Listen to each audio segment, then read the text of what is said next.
Hello dears, അസ്സാം വലൈക്കും. Welcome back to our channel. ഇന്ന് എനിക്ക് വളരെ സന്തോഷമുള്ള ദിവസമാണ്. സാധാരണ ആദമിന് അംഗനവാടി വിട്ടച്ച് പോരുമുണ്ടല്ലോ, എനിക്കും അവൻ്റെ കൂടെ പോകാൻ തോന്നേ. ഇന്ന് അവൻ്റെ കൂടെ അംഗനവാടിയിൽ ഞാൻ ഒരു ഉച്ച വരെ സ്പെൻഡ് ചെയ്തു കേട്ടോ. അവൻ്റെ ഫ്രണ്ട്സുകളുടെ ഒക്കെ ഒപ്പം. അപ്പോൾ പ്ലക്കാർഡും ബലൂണും തൊപ്പിയൊക്കെ ആയിട്ട് ആണ് ആളെ നിപ്പ്. റാലിയും ഉണ്ട് കേട്ടോ. ഫസ്റ്റ് തൊപ്പിയൊക്കെ കാണിച്ചപ്പോൾ ആളെ ആകെ പേടിച്ചു പോയി. നമ്മൾ ഓണത്തിന് നമ്മൾ മുണ്ടെടുക്കാൻ പാടുപെട്ട പോലെ തന്നെ. എന്നാലും അവിടെ എത്തി മക്കളൊക്കെ ഇടുന്ന കണ്ടപ്പോൾ നെഹ്റു തൊപ്പി പലവിധം തൊപ്പികളിൽ ഒന്നാണെന്ന് ചെക്കന് മനസ്സിലായി.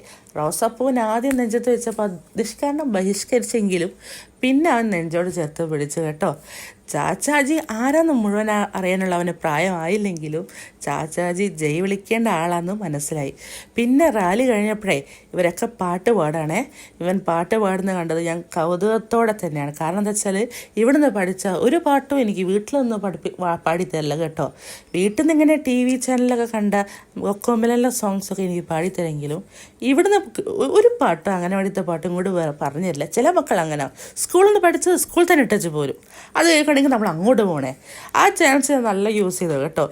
മോനെ നല്ല ഈണത്തിൽ പാടുന്ന കണ്ട് നോക്കിയൊക്കെ ഇരുന്ന് അത് കഴിഞ്ഞ് മീറ്റിംഗ് ഉണ്ടായിരുന്നു. പിന്നെ മക്കൾക്ക് മിഠായി ഡിസ്ട്രിബ്യൂട്ട് ചെയ്തു.